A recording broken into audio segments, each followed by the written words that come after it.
Hey, wanted to show the OSI Prototype Survival Knife. It's a sub-hilt bowie, semi-bowie drop point design. It was actually made to work as a field kitchen knife and overall survival duty knife, but not like a bush axe or something like that. One of the things that I dealt with a knife design was it needed to be large.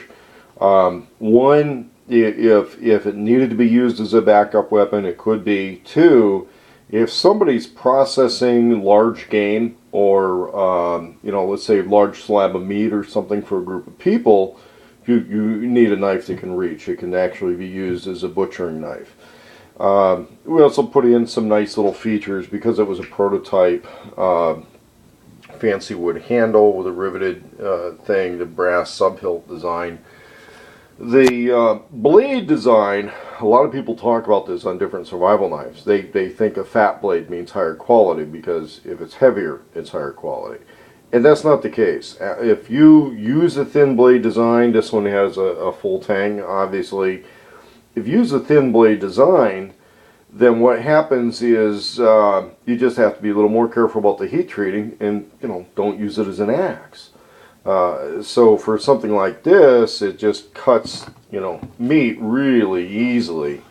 We can cut this meat very easily because I'm holding a knife with one hand and see we got that going on. This meat's really slippery, but it's a marinated steak, so I'm cutting up for a weekend thing.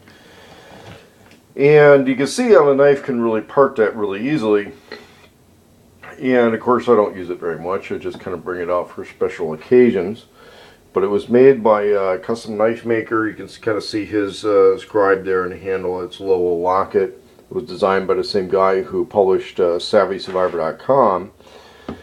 Production models were put into production by Cold Steel, but they would not acknowledge either the designer or the original maker. So their OSI knife, I don't know what they consider to be the inspiration for the design, but you can look this one up online at SavvySurvivor.com and see that it was a prototype from 2005. Anyway, or 2005 or 2004, somewhere in there. But I got a good deal on it from the guy, and it's a good knife. Kind of neat, but a little more of a collector's item than a field piece, obviously, for what it is.